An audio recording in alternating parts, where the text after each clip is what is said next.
So hello guys, welcome to my YouTube channel. So meron tayo dito ang gawin na nire-repair na Samsung Diamond Drum automatic washing machine. Pakita ko lang. So ang problema nito ay ayaw siya mag-start pero may power. So yan, i-set lang natin sa sa spin. So yan, start. So yan, ayaw, pani-start lang siya pero ayaw siya magtuloy. So yun guys, i-pause ko lang at pabaklasin natin tong kanyang control board.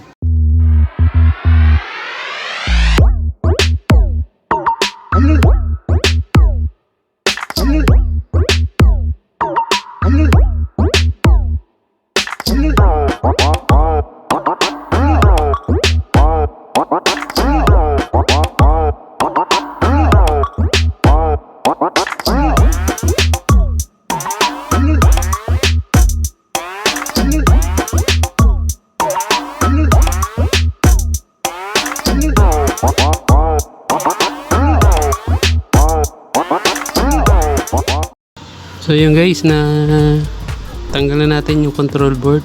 So check lang muna natin by appearance. May makita tayo dyang sunog.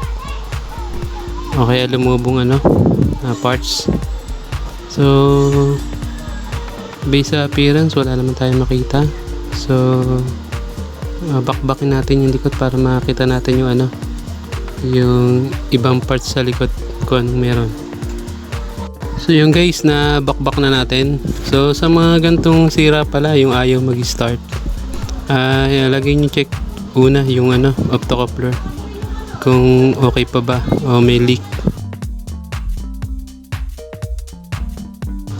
So yan, na-check na natin yung optocoupler niyan. So okay naman. So proceed tayo dun sa sa may kanyang linya. Possible yan loose connection or putol yung kanyang pinaka-layout papunta dun sa sa SMD na diode. So pause ko lang, sayurin ko lang kung tama yung ating analysis.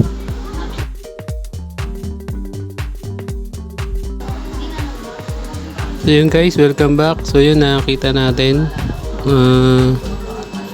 putol yung kanyang linya papunta dun sa SMD diode from optocoupler papuntang SMD diode.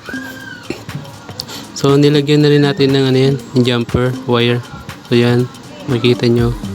Tapos yung meron pang isa dyan na dapat yung tanggalin, yung kanyang SMD na capacitor. Kasi in the long run, bibigay po kasi yan, so mag-shorted yan. So hindi na naman siya mag-start.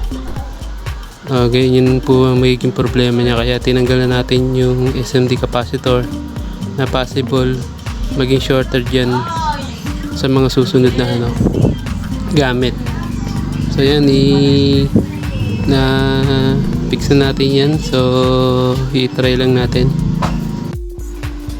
So hello guys, so welcome back. So yan, na-fix na natin. So okay na yung ating washing machine. So na-set na natin yan sa sa spin. Yan, makikita nyo. Okay na siya, nag-i-start na.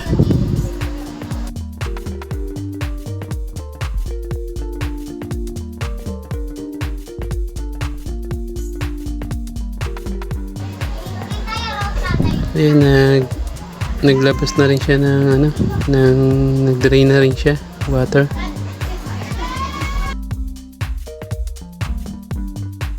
Antay lang natin mag-start, mag-spin. So yun guys, okay na siya. So maraming salamat. Sana nakatulong tong video na to. So kung bago ka pa lang sa channel ko, please don't forget to subscribe, then like, share. So hit mo na rin yung notification bell para updated ka sa mga parating ko pang mga video tutorial. So hanggang dito na lang. Salamat. God bless.